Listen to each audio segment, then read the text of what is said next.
C'est une visite du travail marathon qu'a effectué ce vendredi 4 juillet 2025 le ministre des Finances, du Budget et du Portefeuille public dans les différentes directions et structures des douanes congolaises pour le compte des départements de Pointe-Noire et Kwilu. Accompagné par le directeur général des douanes Pointe-Noire, M. Guénolé Koumumbongo, le ministre Christian Yuka a saisi cette occasion d'état du lieu de faire la ronde des services clés et procéder à l'écoute des préoccupations des départements sus-mentionnés.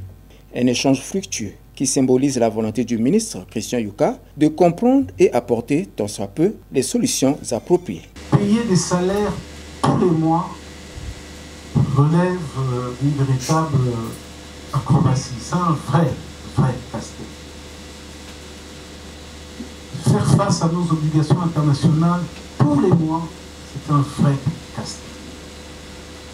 Financer notre avenir, c'est un vrai casse-tête. J'insiste, notre avenir, l'avenir de nos enfants, c'est un casse-tête. C'est un casse-tête qui ne peut se résoudre que par une prise de conscience. Et ce n'est pas normal que le point d'entrée principal soit le point de souci principal. Je devrais avoir des problèmes sur les coins, les endroits les plus reculés, les plus difficiles d'accès. Pas ici. Pas ici. Alors je comprends qu'on puisse avoir des difficultés, vu le volume, vu ce qui est brassé, etc.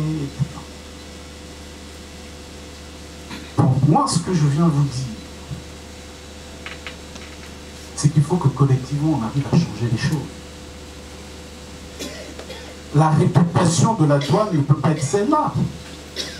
J'ai discuté, y compris avec des hautes autorités de ce pays, j'ai le sentiment que les gens baissent les bras en disant enfin c'est la douane. Mais qui peut se contenter de ça? Enfin c'est la douane, ça veut dire quoi? Enfin c'est la douane. Alors ça a toujours été comme ça, c'est pas nouveau. Qu'est-ce que ça veut dire ça? Notons que les directions départementales des douanes de Pointe-Noire et Kwilu assure les missions de mobilisation des recettes et de protection de l'espace économique par des contrôles de dédouanement des marchandises, des opérations ordinaires de Pointe-Noire et des secteurs pétroliers, miniers et forestiers pour le département du Kwilu. Au premier semestre finissant de cette année, les prévisions budgétaires des deux départements sont de 133 milliards 13 millions de francs CFA. Les recouvrements sont de 112 milliards 995 millions 924 000 francs CFA, soit un taux de réalisation de 84,95%. La suite a conduit la délégation ministérielle au GUIOT, le guichet unique des opérations transfrontalières, qui a pour objectif de garantir la confiance dans les échanges, dans les commandes en termes de déclaration d'importation. Le ministre veut s'appuyer sur les prouesses du GUIOT pour renforcer la numérisation au niveau de l'administration des finances, une initiative partagée avec le directeur départemental du GUIOT, Eugène Rufin-Bouya. La centrale électrique du Congo, de Côte-Matèvre, a constitué la boucle de cette visite de travail. Cette structure qui produit de l'électricité, fruit d'un partenariat public-privé, a fait l'objet d'une attention particulière lorsque le directeur général adjoint de la centrale électrique du Congo, M. Marcelin Dibou, a circonscrit la situation de la dite entreprise. En effet, exemple d'un partenariat public-privé réussi, la CEC est née de la volonté du chef de l'État de doter le pays en infrastructures énergétiques robustes afin de pallier les difficultés de fourniture du pays en électricité.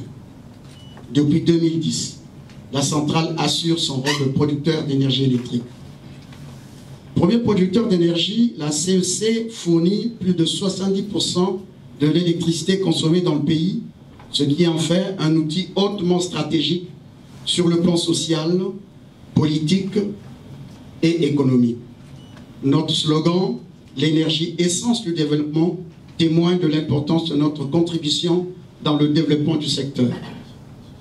Votre visite nous offre l'opportunité de vous présenter les problématiques de l'entreprise, en particulier la situation financière difficile, à travers une projection d'une présentation PowerPoint. Nous ne doutons pas qu'à l'issue de cet échange, des solutions pérennes seront trouvées, notamment pour la bonne continuité de l'exploitation de la centrale. Une visite du site et une séance de travail à huis clos a permis, sans nul doute, d'évaluer les enjeux de la production et la disponibilité de l'électricité au Congo, une épine dans la chaussure de l'État.